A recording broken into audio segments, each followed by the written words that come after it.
Good morning. I just wanted to jump on and make a quick little snippet about today.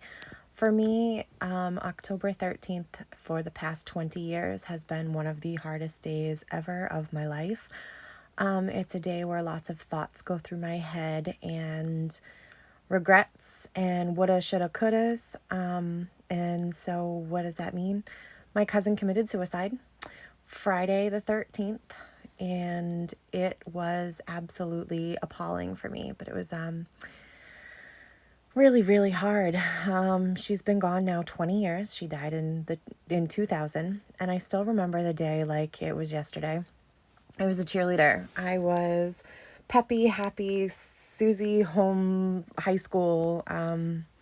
Nothing ever really got me down. I was always in the best of moods. And then, like a light switch, it just all changed. And, I think a lot of the times people think that if you're smiling, you are so happy and everything is great. But I think from seeing like Robin Williams and some of the other people that have committed suicide, it's not always that way. Things aren't what they appear. So I just wanted to say, it was really super hard, and sometimes it still gets to me, and I still think of how could I have saved her? How could I have done something different? Could I have come out to Arizona and bring her home? It was tragic, but I remember the feel of the air. I remember the night, how I was told, and I remember falling apart. And one of my best friends in the world, who I will never forget, Carissa, held me the entire time, and I feel like it was an hour drive, and I could not stop crying. But it was so I want to share a little bit of it because I've had some amazing people through my life, and I think we take people for granted. And especially in situations like this, it's something that they deserve a little bit of thanks. My mom, my dad, my best friend Carissa, my friend Sarah. They were all people that like literally listened to me all the time. My cousin Jen, who was her little sister, has been like my little sister, and I would take a bullet for her without even thinking. Eileen, she was the big sister I always needed and always rescued me and was there for me. So October 13th, 2000, it was a Friday. We were at a football game, and my mom was always at all of my games and never missed it and was there before, everything started. She wasn't there, and it was almost halftime, and I'm like, what the hell is going on? My parents are always the supportive. In the stands, they would have rocked my shirt with my name on it. Like, my parents were always there for me, and they weren't there, which was a dead ringer that something wasn't right, but I figured, oh, they're running late, no big deal. My mother showed up, walked right past me, went to my cheerleading coach, and told her with a weird look on my face a weird look on her face, something that was important. And I remember my father was in front of me, and I'm like, Dad, what's wrong? And he goes, Jess is dead. And I was like, Jess. And I could only think of my cousin, my mom's best friend is Joe. He's been my uncle forever, so I have a hard time separating that he's not family, but technically he's not blood, but he is blood. So I thought it was his daughter because she was really sick, and I never made the connection until he goes, no, Jess Gallant. And I went, oh. And I remember falling to my knees, and I remember being in the car. I don't remember anything until I got to my aunt's house, and I saw my cousin Jen, and my entire heart felt like it fell through my abdomen. And my grandmother was there, and my aunt, and everybody. And I remember just my entire internal everything shut down that night. That was a huge blow to everything in my life. From that moment on, I changed. I went from being Susie high school, wanting to do everything, to I am going to blow myself up. My cousin had called a couple weeks prior to that, and this is when long distance cost money. And she called me, and she talked it from work for like a half hour, and she goes, call me back. And I was so scared that my mom was going to be mad that it was going to cost us money to call her, and that I was going to talk for too long, that I didn't call her back. And she was fiending to talk to me, and I could hear it in her voice, but I was terrified I was a sophomore in high school, that my mom was going to kill me. And if you knew me back then, my mom's mobile speed pass was my calling card. So I spent my mother's money very unfortunately well. Sorry, Mom. But yeah, ugh. My mom's one of those people, like, I love her to pieces. She's given the world to me. However, at the same time, as a teenager, I took her for granted so bad, and I knew messing with her was a really toxic thing to do. So I tried not to get on her bad side. And then when my cousin died, I was like, "Oh my God, I should have called her back. I should have listened to her. I should have done something." And the night of everything was based on the fact she had a very, very abusive boyfriend and a best friend who's a piece of shit. Sorry, Nikki, but you are.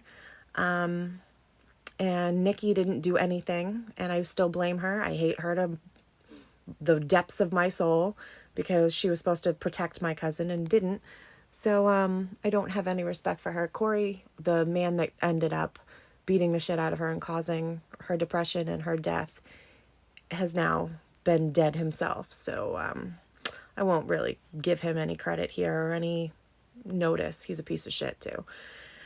Anyways, I think when people go through traumas like that, your life turns upside down. And for the longest time, it was such a heavy burden on me, thinking that I contributed to not saving her, to not fixing her, to not anything, that I spiraled out of control. I didn't do things that were getting me in trouble legally or anything like that, but I literally had no interest in being alive. I had no motivation for me. It was a time where I was starting everything in my life, and wanted nothing. So I quit cheerleading. I literally turned in my uniform. I couldn't do anything. I couldn't function.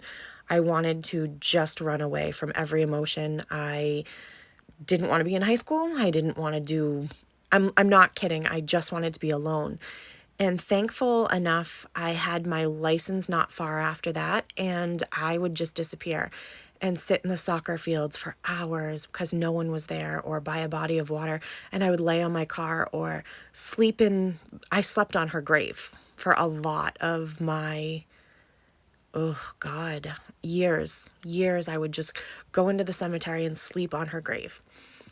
And for some reason that made her there with me. I get emotional thinking of it. I mean, I've come so far from where it was. But another man that passed used to listen to me all the time. He was our football coach at school, and he would let me go into his office, and I would just cry. And I thank him so much for just not judging and listening to me. And I hated everyone. I pushed them all away. I didn't want anyone near me. And people were dying left and right in my life. Like, my grandmother took off a year after that. My nono died 2 years after that. And I literally felt numb through it all. And I think that it was something that slowed me down in my earlier life.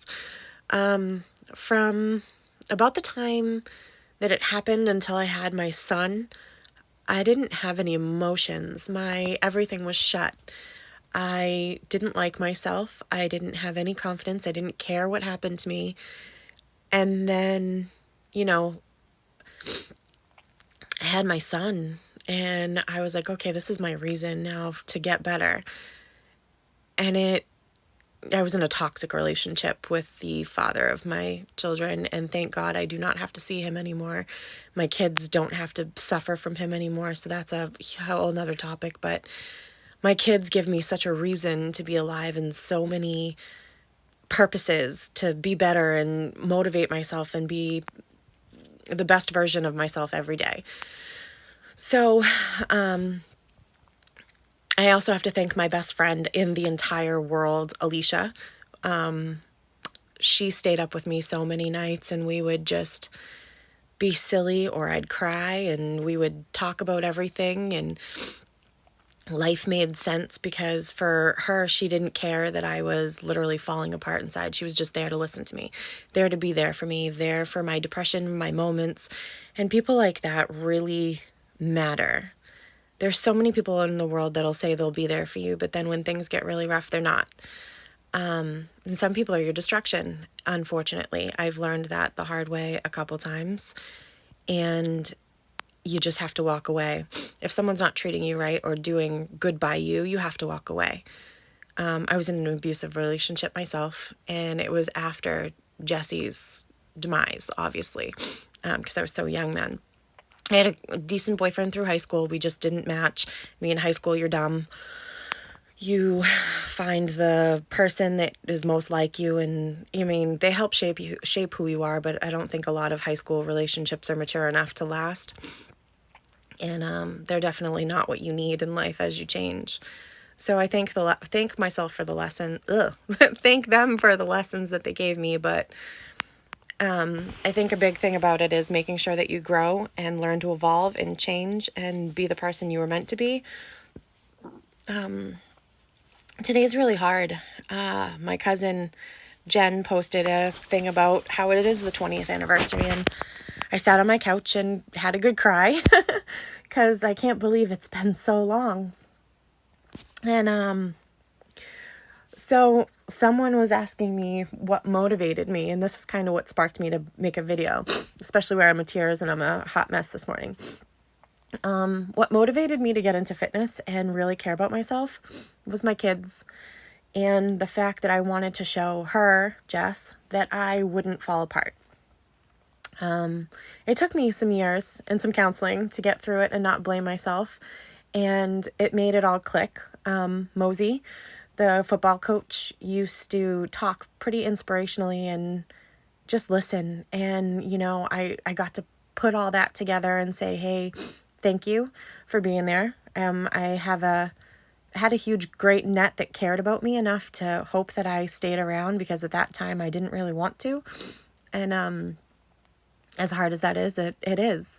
I don't think of suicide anymore. I don't think of guilt. I don't think of any of the negative thoughts that used to really be a hard part for me. I've let it go. I think she would be more upset with me for taking it on than for moving forward. And I think a lot of people struggle with their past, their demons, the things that hold them back. If you're in an abusive relationship and you say you can't leave because you're controlled, or you say you don't have the strength, look at the people around you. They love you. They want you gone. They want you out of this situation because you're worth more to them than tolerating it. I'm very thankful for the people that I've had in my life. My Aunt Mary, that was her mother. She was like my best friend through it all, because I was in my own feelings. She was in her own feelings. And being around her and my cousin Jen just made Jess's memory stay there. And we all supported each other very thoroughly and fiercely. Like, if you had messed with my cousin back then, you would have seen me in your rear view, probably with Eileen, and we would have killed you. And so that bond got stronger.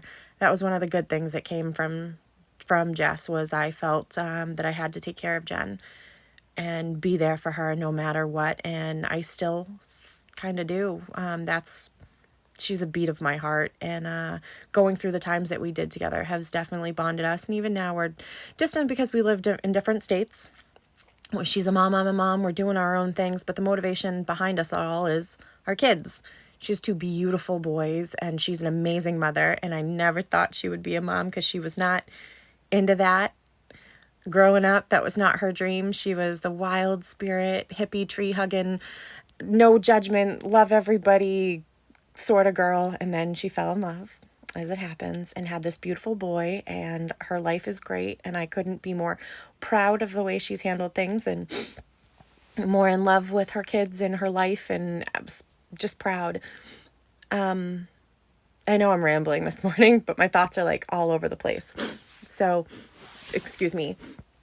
I want to say that if you have somebody in your life that has been good to you, please be thankful for them and appreciate them and be grateful for them, because not a lot of people really have your best interest at hand. They only care about themselves. And so many people have proven that one.